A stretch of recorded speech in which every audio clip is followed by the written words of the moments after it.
Pulling அது எப்படி பண்ணுறது? காலையில் எழுந்ததும் எதுவும் சாப்பிடாமல் இதயம் வளத்தை வாயில ஊத்தி நல்லா கொப்பளிக்கணும், அப்புறம் அதை துப்பிடணும். இதுதான் ஆயில் புல்லிங்.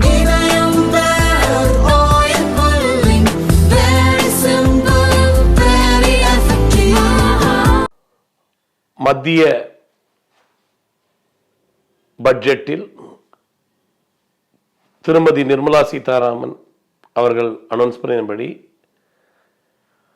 த லோயர் மிடில் இன்கம் சொல்லுவாங்க இல்லையா, அவங்க மிடில் இன்கம் சொல்றவங்க, இன்னும் சொல்ல போனால் நாங்கள் கொஞ்சம் ஹையர் மிடில் இன்கம்னே சொல்லுவோம், அவங்க எல்லாருக்குமே இன்று அவருடைய வாழ்க்கையில் பதித்து வைத்துக் கொள்ள வேண்டிய பொன்னான நாள். ஏன் அப்படி சொல்ல விரும்புகிறேன் அப்படின்னா, 1857 கிட்டத்தட்ட 150 ஆண்டுகளுக்கு முன்பே வருமான வரி சட்டம் வந்துருச்சு. சுதந்திரத்துக்கு முன்னாடி 1922 வருமான வரி சட்டம் இருந்தது. அந்த வருமான வரி சட்டத்தை 1961 மாடிஃபை பண்ணி குடியரசு ஆனதுக்கு அப்புறம் திருப்பி நம்ம மாடிஃபை பண்ணோம். இந்தியா சுதந்திரம் அடைந்த பிறகும் கூட 1962 வந்த வருமான வரி சட்டம், ஆங்கிலேயர்கள் எழுதிய வருமான வரி சட்டம் தான் இருந்தது. 1961 காங்கிரஸ் வந்து அவங்க வருமான வரி சட்டத்தை மாற்றி எழுதினாங்க. இப்ப புது வருமான வரி சட்டம் போட போறேன்னு சொல்லியிருக்காங்க. அதுல இன்னும் என்ன பெனிஃபிட்லாம் கொடுக்க போறாங்கன்னு தெரியாது. ஆனா புதிய வருமான வரி இப்ப கொடுத்திருக்கிற பிரகாரம் இந்த நாட்டில் மாதம் 1 லட்சம் ரூபாய், ஆண்டுக்கு 12 லட்சம் ரூபாய் செலவு போக சம்பாதிக்கிற வருமானம் உடையவர்களுக்கு, அதாவது அவர் தினக்கூலி செய்வராய் இருந்தால் கூட, ஒரு தினக்கூலியாக 3300 ரூபாய் வாங்குகிறாராய் இருந்தால் தினக்கூலியே 3300 ரூபாய். எத்தனை பேர் கிடைக்கும் தெரியாது. வருமான வரி கிடையாதுங்க. இன்னும் பிராக்டிக்கலா சொல்லணும்னா இது யாருக்குங்க என்னங்க ஒண்ணுமே புரியல. நிறைய பேர் போன் பண்ணாங்க. அதாவது நேத்தி வரைக்கும் எப்படி இருந்துச்சு சட்டம் அப்படின்னா, மாசம் 60,000 ரூபாய் சம்பளம் வாங்கினவங்களுக்கு வருமான வரி கிடையாது இருந்துச்சு. மாசம் 60,000 ரூபாய் வரும். இன்னைக்கு சொல்லிட்டாங்க மாசம் 1 லட்சம் ரூபாய். அப்ப கிட்டத்தட்ட பாருங்க கூட 40,000 ரூபாய். ஆனா இது வந்து இந்த புதிய வருமான வரி திட்டத்தில் வருது, பழைய வருமான வரி திட்டத்தில் கிடையாது. ஏற்கனவே அரசாங்கம் வந்து ஸ்டாட்டிஸ்டிக்ஸ் எல்லாம் கொடுத்துருச்சு. கிட்டத்தட்ட 76% மேல புதுமை வருமான சட்டம் போறாங்க. யாரு பழைய வருமான வரி சட்டத்துக்கு போவாங்க? ரேட்டுக்கு நிறைய காசு வச்சுக்கிட்டு இன்கம் டாக்ஸ் பெனிஃபிட் நிறைய என்ஜாய் பண்ணணும்னு நினைக்கிறவங்க தான் பழைய சட்டத்துக்கு போவாங்க. புது சட்டம் தான் பெனிஃபிட்னு எல்லாருக்கும் தெரியும். அதனால புது சட்டம் தான். புது சட்ட பிரகாரம் 1 லட்சம் ரூபாய் வருமானத்துக்கு வருமான வரி கிடையாது. எப்பயிலேருந்து? 24-25 வருமானத்துக்கு இல்ல, 25-26 வரக்கூடிய வருமானத்துக்கு. அப்ப கொஞ்சம் யோசிச்சு பார்க்கணும். இன்னைக்கு கவர்மெண்ட்ல போய் ஒரு IAS ஆபீசர் வேலைக்கு சேர்றாருன்னு வச்சுக்கோங்க, அவர் இன்கம் டாக்ஸ் கிடையாது. பேங்க்ல மேனேஜரா இருக்காருன்னு வச்சுக்கோங்க, அவருக்கும் இன்கம் டாக்ஸ் கிடையாது. ஒரு இன்ஸ்பெக்டர் போலீஸா இருக்காரு, யாருக்கெல்லாம் 1 லட்சம் ரூபாய்க்கு கீழே சம்பளமோ அவங்களுக்கு எல்லாம் வருமான வரி கிடையாதுங்க. வேலை பார்க்கறவங்களுக்கு உடனே தப்பா நினைச்சுக்காதீங்க, அப்ப நான் வருமான வரி ரிட்டர்னே ஃபைல் பண்ண வேண்டாம். 3 லட்சத்துக்கு மேல வருமானம் இருந்தா வருமான வரி ரிட்டர்ன் ஃபைல் பண்ணணும். உங்களை வருமான வரி ரிட்டர்ன் ஃபைல் பண்றதுல இருந்து எக்ஸாம்ஷன் கொடுக்கல, உங்களுக்கு வருமான வரி கிடையாதுன்னு தான் சொன்னாங்க. புரிஞ்சுக்கங்க தயவு செஞ்சு. 3 லட்சத்திலேருந்து 12 லட்சம் இருக்கிற வருமானம் இருக்கிறவங்க வருமான வரி ரிட்டர்ன் இல்லைன்னா உங்களுக்கு என்ன வருமானம் அரசாங்கத்துக்கு எப்படிங்க தெரியும்? நீங்க திடீர்னு ஒரு 50 லட்சத்துக்கு ஒரு வீடு வாங்கிடுறீங்க, அரசாங்கத்திலிருந்து நோட்டீஸ் விடுவாங்க, நீங்க 50 லட்சத்துக்கு வீடு வாங்கினீங்கன்னு. ஐயா என்னோட ஆண்டு வருமானம் 12 லட்சம், அதுல வருஷத்துக்கு 6 லட்சம் சேர்த்தேன், 10 வருடத்தில் எனக்கு வந்து அது சேமிப்பு வந்து 50 லட்சம் ஆச்சு, அதை வச்சுட்டு வீடு வாங்கினேன்னு சொல்லுவீங்க.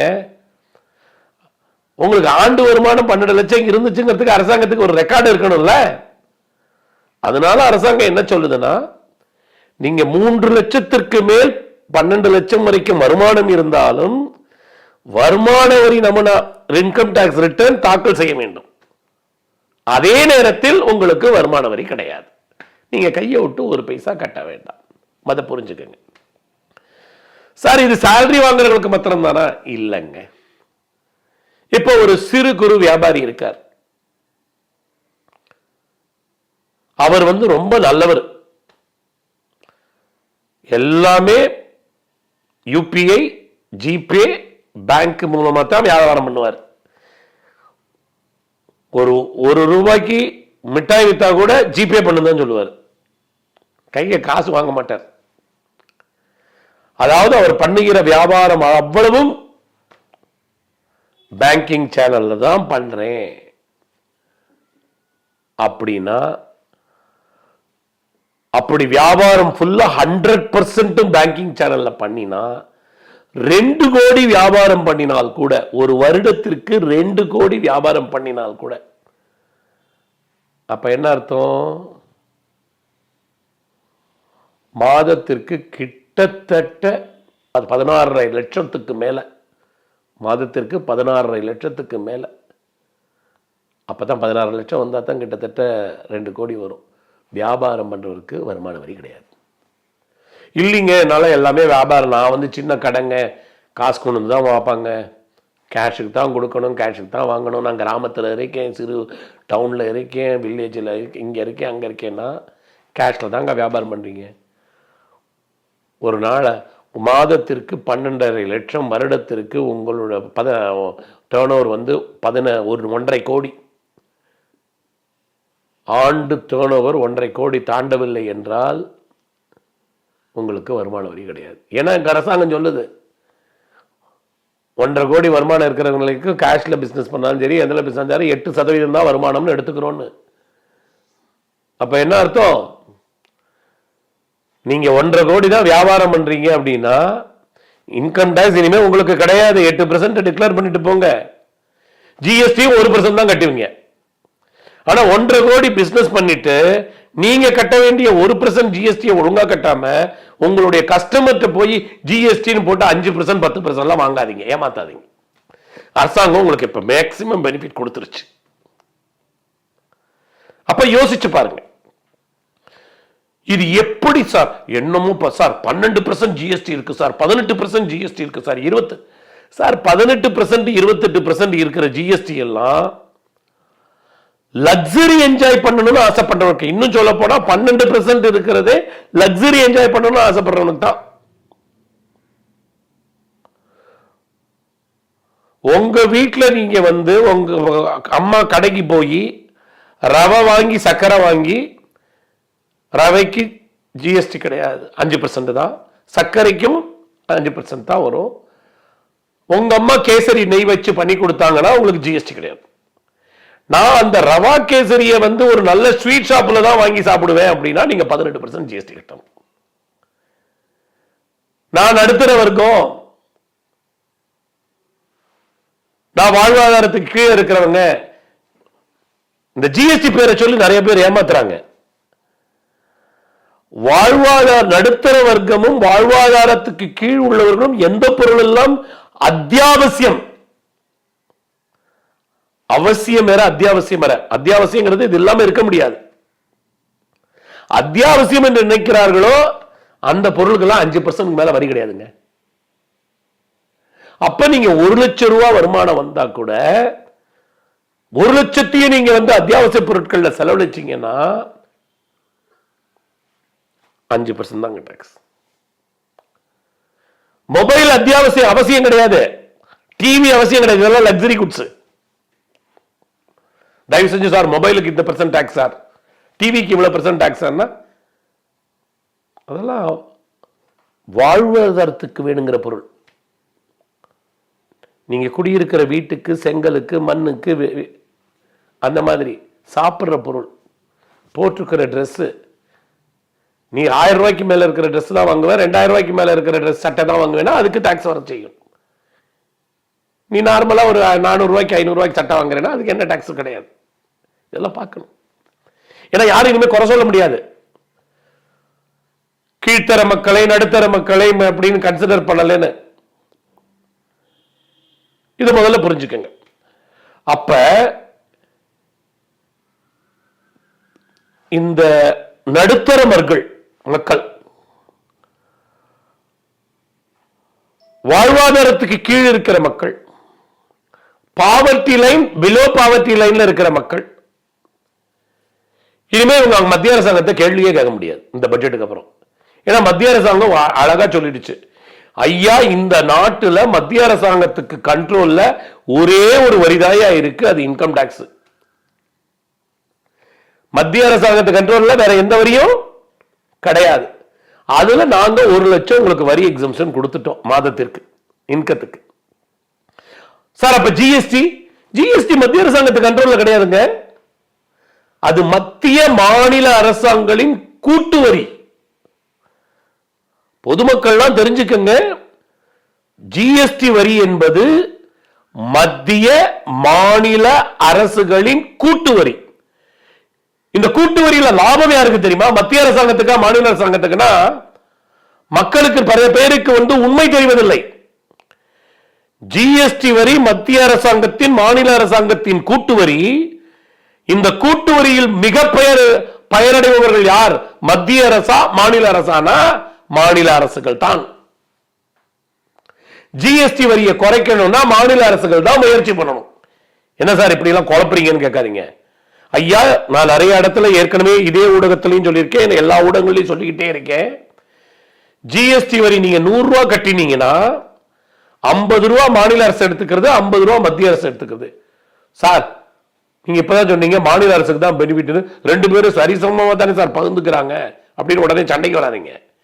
இந்த மத்திய அரசு வாங்குறான் 50 ரூபால மத்திய பாராளுமன்ற சட்டத்தின்படி கூட்டமைப்பின்படி பினான்சியல் கமிஷனுடைய நிர்பந்தனையின்படி 41% மத்திய அரசு மாநில அரசுகளுக்கு பிரித்து கொடுக்கிறது.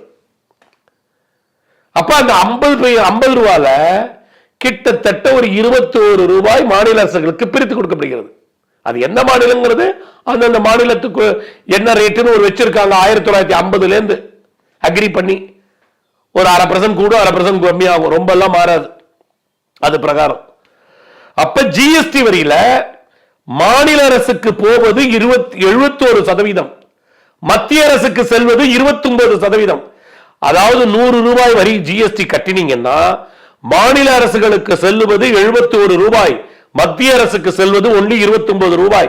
இதைத்தான் தமிழ்நாட்டில் யாரோ நாக்கை திருப்பி பேசியிருக்கிறார்கள்.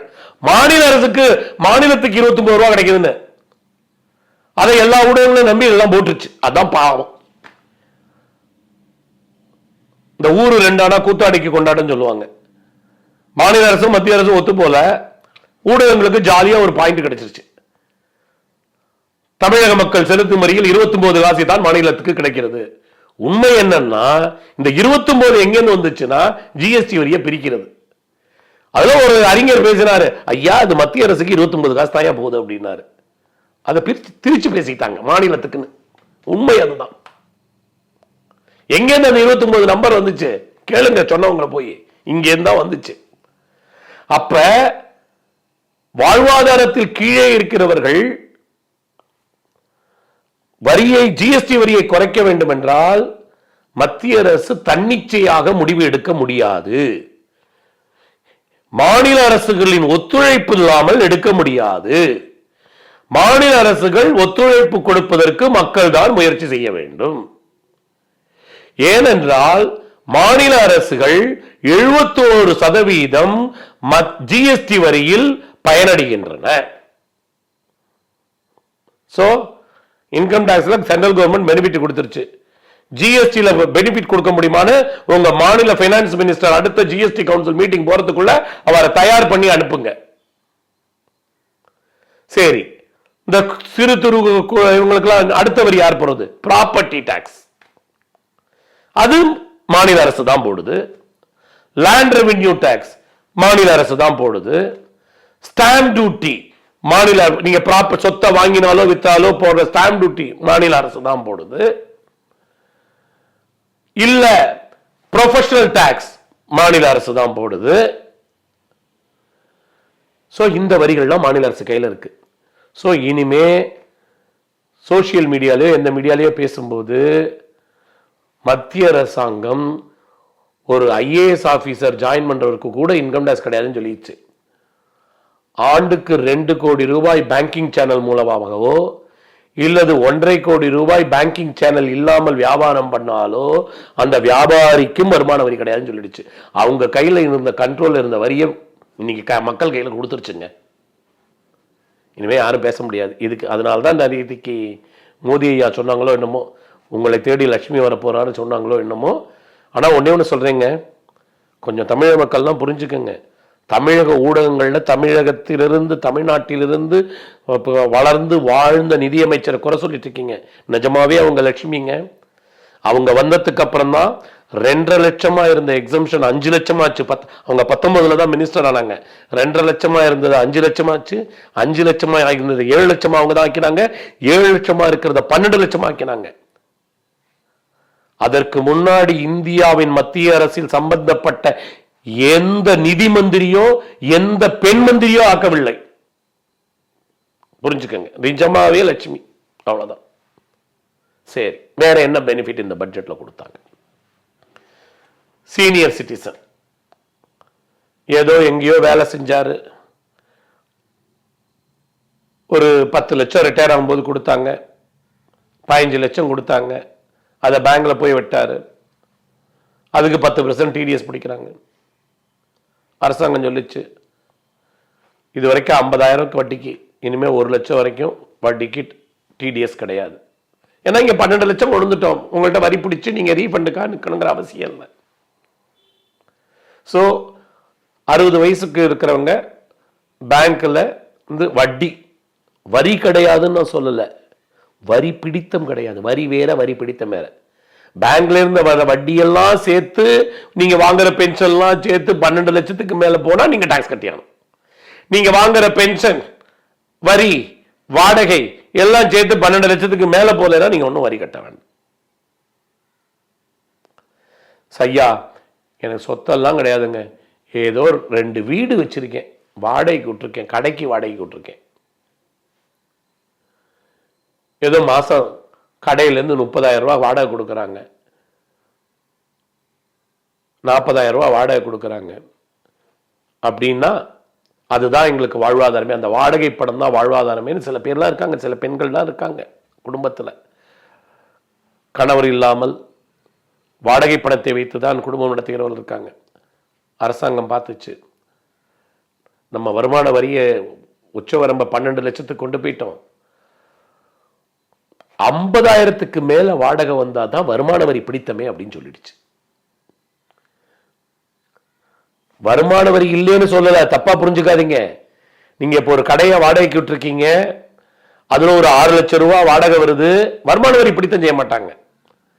1 லட்சம் ரூபாய் வட்டி வருது, வருமான வரி பிடித்தம் செய்ய மாட்டாங்க நீங்க சீனியர் சிட்டிசனா இருந்தீங்கன்னா. அதே நேரத்தில் எனக்கு பென்ஷனும் ஒரு 7 லட்சம் வருது அப்படின்னா இது எல்லாத்தையும் கூட்டி வருமான வரி தான் கட்டித்தான். ஆனா வருமான வரி பிடித்தம் இருக்காது. பிடித்தம்னா என்ன? உங்களுக்கு அந்த TDS இருக்காது, உங்க கையில பணம் இருக்கும், நீங்க கால்குலேட் பண்ணி கரெக்டான வருமான வரியை கட்டினா போதும். அப்ப அந்த அளவுக்கு கொண்டு வந்துட்டாங்க. சோ இந்த பட்ஜெட்டை பொறுத்தவரை பார்த்தீங்கன்னா வாழ்வாதாரத்துக்கு கீழே இருக்கிறவங்க மிடில் இன்கம் குரூப்புக்கு ஒரு பொன்னான நாள், ஒரு பொன்னான budget, a golden budget in Indian history. சுதந்திரம் அடைந்ததிலிருந்து சத்தியமா சொல்றேன், நான் பார்த்தவங்க எல்லாம் பேசினவங்க எல்லாம் மனசுல அந்த மூஞ்சில இருக்கிற பூரிப்பு. ஏன்னா ஒவ்வொருத்தருக்கும் 3000 5,000 ரூபாய் எக்ஸ்ட்ரா கையில கேஷ் இருக்க போது ஏப்ரல் 1ஆம் தேதியிலிருந்து. உடனே விலைவாசி ஏறுமான்னு கேட்பாங்க. அது economically so many factors involve, அதை பற்றி இன்னைக்கு சொல்ல முடியாது. நீங்கள் கையில் நிறையா காசு இருக்குன்னு தாராளமாக செலவழிச்சிங்கன்னா விலைவாசி ஏற, டிமாண்ட் அண்ட் சப்ளைல ஏறதான் செய்யும். அதை நான் ஒன்றும் பண்ண முடியாது. இது இன்னைக்கு இருக்கிற பட்ஜெட்டில். சரி, இதை தவிர என்ன பண்ணியிருக்காங்க நம்ம கொஞ்சம் அப்படி எடுத்து பார்ப்போம். தமிழகத்திற்கு ஒன்றுமே பண்ணல. இது பீகாருடைய பட்ஜெட். போன ஆண்டு என்ன சொன்னாங்க? ஆந்திராவுடைய, போன பட்ஜெட் போது ஆந்திராவுடைய பட்ஜெட், தமிழ்நாடு பேர் மென்ஷன் இல்லை. ஐயா ஒன்னே ஒன்று சொல்றேங்க, இது எக்கனாமிக் சர்வேங்க. கிட்டத்தட்ட 300 பக்கம் இருக்கு. இது எக்கனாமிக் சர்வே 300 சொச்சம் பக்கம் இருக்கு. இதில் தயவு செய்து எடுத்து படுத்தி பாருங்க. சில திட்டங்கள் மாத்திரம் சொல்றேன். நம்ம ஊர்ல தூத்துக்குடி போர்ட்டை டெவலப் பண்றதுக்கு 6 லட்சம் டன் மெட்ரிக் டன் இதுக்கு டெவலப் பண்றதுக்கு செப்டம்பர்லயே ப்ராஜெக்ட் சாங்ஷன் பண்ணிட்டாங்க.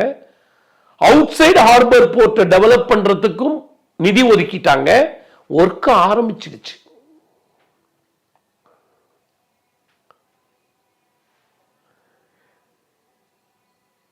இந்தியாவில் இன்னைக்கு 1016 கிலோமீட்டருக்கு மெட்ரோ ரயில் போட்டாச்சு.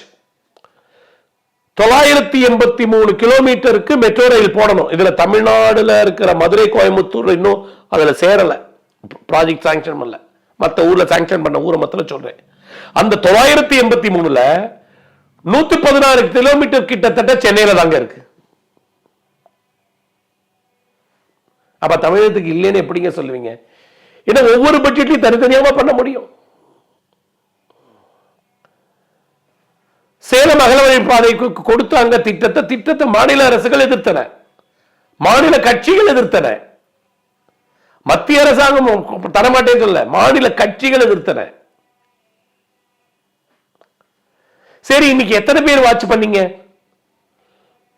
லெதர் இண்டஸ்ட்ரிக்கு இந்த இதெல்லாம் கொடுக்கிறோம், அவங்க லெதரை இம்போர்ட் பண்ணி ஃபுட்வேர் பண்ணா இது பண்ணா ஃபுல் எக்ஸம்ஷன் டாக்ஸ் கொடுத்துருக்காங்க. கஸ்டம்ஸ்ல கன்செஷன்லாம் கொடுத்துருக்காங்க லெதருக்கு.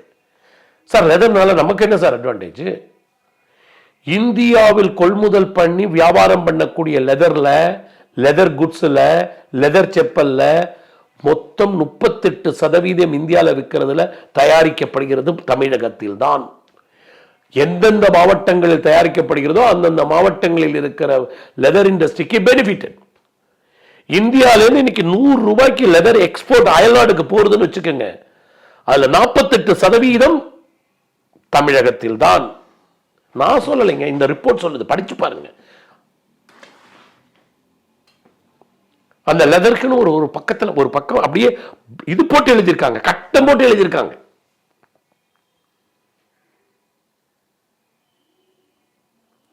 யாரோ ஒருவர் எனக்கு போன் பண்ணார், sir India is agriculture country sir. அதுவும் ஒரு ஊடகத்தில் நான் பேசும்போது பேசினாரு. அக்ரிகல்ச்சருக்கு 1,28,000 கோடி தான் சார் கொடுத்திருக்காங்க. இது என்ன அரசாங்கம் சார்? அப்பதான் எனக்கு உண்மையா ரொம்ப சிரிப்பு வந்தது. இப்பதான் அவர் பட்ஜெட்டையே படிக்க ஆரம்பிச்சிருக்காரு. சார், காங்கிரஸ் ஆட்சி இருந்தபோது சரி, காங்கிரஸோட கூட்டாட்சி இருந்தபோது சரி, இன்றைக்கு ஆட்சி இருக்கும்போது சரி, பட்ஜெட்டை ஃபுல்லா படிக்கணும். அக்ரிகல்ச்சருக்கு அப்படிதான் அலோகேட் பண்ணிருக்காங்க. ஆனா அக்ரிகல்ச்சர் நீங்க நினைக்கிறது உடனே கிராமங்கள்ல. இங்க இருக்கிற அந்த அக்ரிகல்ச்சர் பட்ஜெட்ங்கிறது கிராப் இன்சூரன்ஸ் அண்ட் ஃபார்மர்ஸ் உடைய டெவலப்மெண்ட் அண்ட் சேஃப்கார்ட், அவ்வளவுதான். ஃபெர்டிலைசர்ஸ்க்கு 1,50,000 கோடி பட்ஜெட் தனியா இருக்கு. ரூரல் டெவலப்மெண்ட்டுக்கு 1,91,000 கோடி தனி பட்ஜெட் இருக்கு. அது தனி மினிஸ்ட்ரி. ரூரல் டெவலப்மெண்ட் இஸ் தனி மினிஸ்ட்ரி. வாட்டர் ரிசோர்சஸ் இஸ் தனி ministry. Irrigation and water resource தனி மினிஸ்ட்ரி. அக்ரிகல்ச்சர் தனி மினிஸ்ட்ரி. ஃபெர்டிலைசர் தனி மினிஸ்ட்ரி. இதெல்லாம் சேர்த்தாதான் அக்ரிகல்ச்சர். இந்த அறகுறையா எல்லாத்தையும் பார்த்துட்டு வந்து படிக்காதவன் அப்படியே ஏமாத்தி ஓட்டு போடுன்னு சொல்றதெல்லாம் கொஞ்சம் விட்டுருங்க. அக்ரிகல்ச்சர் எடுத்தா அக்ரிகல்ச்சர் சம்பந்தப்பட்ட எல்லா துறைகளுக்கும் சேர்த்து எவ்வளவு கொடுத்திருக்காங்க. இது விளையாட்டுக்கு சொல்ல. ஒருத்தர் கேட்டார், என்ன சார், என்ன சார் டிஃபென்ஸ் பட்ஜெட் 4,48,000 கோடி தான் சார். கொஞ்சம் பார்த்து படிங்க சார். அது ரெவென்யூ பட்ஜெட் மாத்திரம் சார். கேபிட்டல் பட்ஜெட்டோடு சேர்த்து 6,98,000 கோடி வருது சார். ஃபுல்லா படிக்கிறது கிடையாது. இது என்ன கஷ்டமான பேப்பரா? கவர்மெண்ட்ல இந்தியா பட்ஜெட் போட்டீங்கன்னா கிளீனா இருக்கு சார். அது இங்கிலீஷ்ல போட்டிருக்காங்க. கூகுள் டிரான்ஸ்லேட்ல பண்ணீங்கன்னா அது கூகுள் டிரான்ஸ்லேட் பண்ணி தமிழ்லயே கொடுத்துரும். கஷ்டமே இல்லை.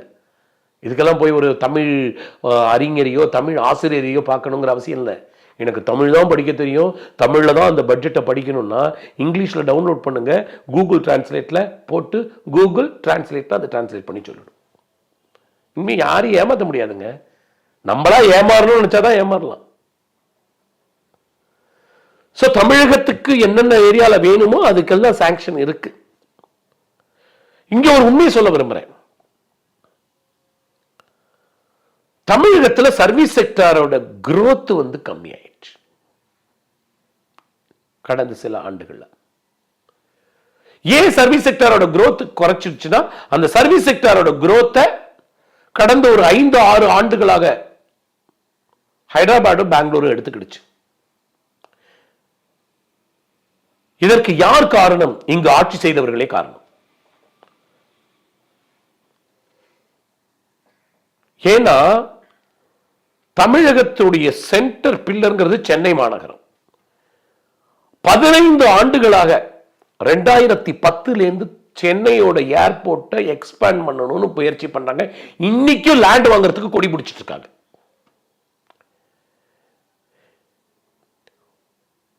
ஒரு ஏரியால டெவலப்மெண்ட் வரணும்னா அந்த ஏரியாவுக்கு சம்பந்தப்பட்ட எல்லாம் வரணும். இப்ப சாஃப்ட்வேர் வரணும்னா, சாஃப்ட்வேர் இந்தியாவில் மாத்திரம் இல்லைங்க, உலகம் ஃபுல்லா. அப்ப உலகத்தில் இருக்கிறவங்க எல்லாரும் ஈஸியா வந்துட்டு போறதுக்கு தான் பாக்குறாங்க. சென்னை ஏர்போர்ட்ல அந்த ஃபெசிலிட்டி இல்ல, எக்ஸ்பேண்ட் பண்ணணும். 15 ஆண்டுகளாக ஒரு மாநில அரசு ஒரு லேண்டை வாங்கி கொடுக்க முடியல. ஆந்திராலையும் கர்நாடகாவில் இருந்த அரசுகள் கொடுத்து விட்டன. அங்க ஏர்போர்ட் எக்ஸ்பேண்ட் பண்ணிட்டாங்க, அங்க ஃபெசிலிட்டி எக்ஸ்பேண்ட் ஆயிடுச்சு. அதனால அங்க சுத்தி அத்தனை சாஃப்ட்வேர் டெவலப்மெண்ட் ரிலேட்டட் இண்டஸ்ட்ரி எல்லாம் போயிடுச்சு. இன்னைக்கு உண்மையை சொல்ல போனால் சென்னையின் வளர்ச்சி ஹைதராபாத் அண்ட் பெங்களூரின் வளர்ச்சியை பார்க்கும்போது கிட்டத்தட்ட 50% பின்தங்கி இருக்கிறோம். இதற்கு காரணம் இங்கு செய்த மாநில கட்சிகள் செய்த ஆட்சி தான். டெவலப்மெண்ட் கொடுக்கல. இதுதான் உண்மை. சரி, இதை தவிர என்ன சார் செஞ்சிருக்காங்க இந்த பட்ஜெட்ல அப்படின்னாங்கன்னா, ஏழை விவசாயிகள், சிறு விவசாயிகளுக்கு கிசான் கார்டுன்னு கொடுத்தாங்க. அதுல 3 லட்சம் ரூபாய் வரைக்கும் கன்செஷன்ல லோன் வாங்கலாம், ரேட் ஆஃப் இன்ட்ரெஸ்ட்ல. அதை இப்ப 5 லட்சம் ஆக்கியிருக்காங்க. பெண்களுக்கு அதே மாதிரி 5 லட்சம் வரைக்கும் கன்செஷன் ரேட் ஆஃப்ல கார்டுல லோன் தரத்துக்கு ஏற்பாடு பண்ணியிருக்காங்க. பெண்கள் வந்து தொழில் ஆரம்பிச்சா 2 கோடி ரூபாய் வரைக்கும் பணம் தரத்துக்கு சொல்லியிருக்காங்க. 10,000 கோடி அதுக்காக ஒதுக்கி இருக்காங்க.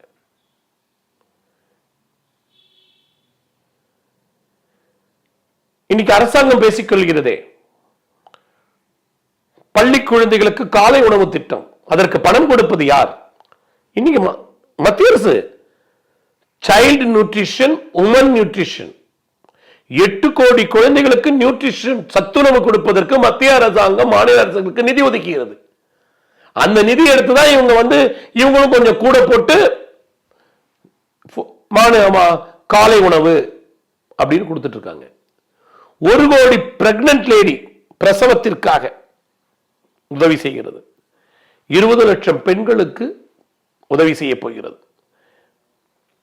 அப்ப பெண்களுக்கு இந்த லெவலுக்கு அவங்க இண்டஸ்ட்ரி ஆரம்பிச்சா, சிறு பிசினஸ் பண்ணா கிரெடிட் கார்டு, பெரிய பிசினஸ் பண்ணா 2 கோடி வரைக்கும் லோனு, அவங்களுடைய ஹெல்த் டேக்கன் கேர், குழந்தைகள் டேக்கன் கேர் எல்லாமே இந்த பட்ஜெட்ல இருக்கு.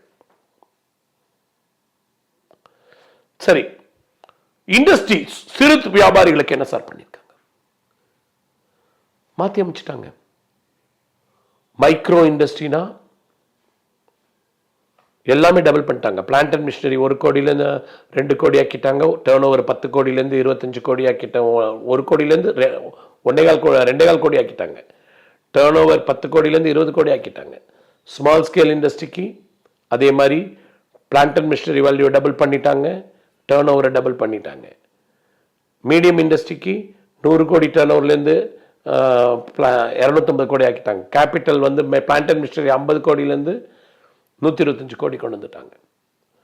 ஸோ தட் மீன்ஸ் இனிமேல் லார்ஜ் ஸ்கேல் இண்டஸ்ட்ரின்னு சொல்றது 500 கோடி ரூபாய்க்கு மேலே டேர்ன் ஓவர் இருக்கிற கம்பெனி தான். இல்லை கேபிட்டல் 125 கோடிக்கு மேலே இருக்கணும். அவங்க தான் லார்ஜ் ஸ்கேல் இண்டஸ்ட்ரி அப்படிங்கிற. அப்போ எம்எஸ்எம்இ பெனிஃபிட்ஸை 500 கோடிக்கு கீழே பிஸ்னஸ் பண்ணுற அத்தனை பேருக்கும் பெனிஃபிட் கொண்டு வந்துட்டாங்க. இதோட ஒரு கண்ட்ரியில் ஒரு அரசாங்கம் என்ன செய்ய முடியுங்கிறது தான் 145 கோடி மக்கள் இருக்கிற ஊரில் இருக்கிற அரசாங்கம் என்ன பண்ண முடியும் அப்படிங்கிறது தான் நம்ம பார்க்கணும். இதை தவிர எடுத்து பார்த்தீங்கன்னா ஜல்ஜீவன் திட்டத்தில்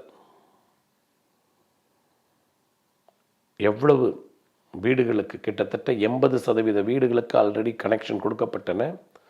2030க்குள்ளே 100% அச்சீவ் பண்ணிடுவோன்னு சொல்லியிருக்காங்க. அதுக்கு இப்போ நிதி ஒதுக்கியிருக்காங்க.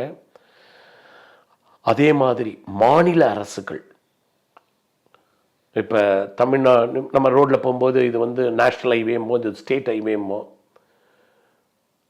இந்த மாதிரி ஸ்டேட் ஹைவே கிராமப்புற சாலைகள் இதுக்கெல்லாம் டெவலப் பண்ணுறதுக்கு இன்ஃப்ராஸ்ட்ரக்சர் மாநிலம் என்ன இன்ஃப்ராஸ்ட்ரக்சர் டெவலப் பண்ணனாலும் 1.5 லட்சம் கோடி கடன் வாங்கிக்கலாம். வட்டி கிடையாது, வட்டி இல்லா பணம் 50 வருஷத்தில் கொடுத்தா போதும். அப்படின்னா என்ன அர்த்தம்? 1.5 லட்சம் கோடி கடன் வாங்கிக்க, டெவலப் பண்ணு, வருஷத்துக்கு 3 லட்சம் திருப்பி கொடு. 3 லட்சம் 1.5 லட்சம் கோடி வாங்கிக்க. ஸோ இந்த மாதிரி திட்டங்கள் அறிவிக்கப்பட்டிருக்கின்றன. அப்படின்னு பார்க்கும்போது ஒவ்வொரு ஏரியாவை அனலைஸ் பண்ணி பார்த்தா இது இந்தியாவுடைய வளர்ச்சிக்கு மோடியின் கனவாகிய 2047 இந்தியா மிக வளர்ந்த நாடுங்கிற ஒரு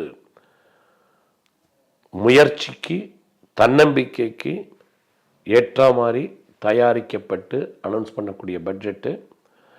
அதே நேரத்தில் வருமான வரி சட்டத்தில் என்ன மாற்றங்கள் வரப்போகுதுங்கிறத அடுத்த வாரம் புது சட்டம் கொண்டு வர போகிறாங்க. அந்த சட்டம் வந்ததுக்கப்புறம் அதில் வேறு என்னெல்லாம் சொல்கிறாங்கங்கிறத நம்ம நேரடியாக பார்ப்போம். நன்றி, வணக்கம்.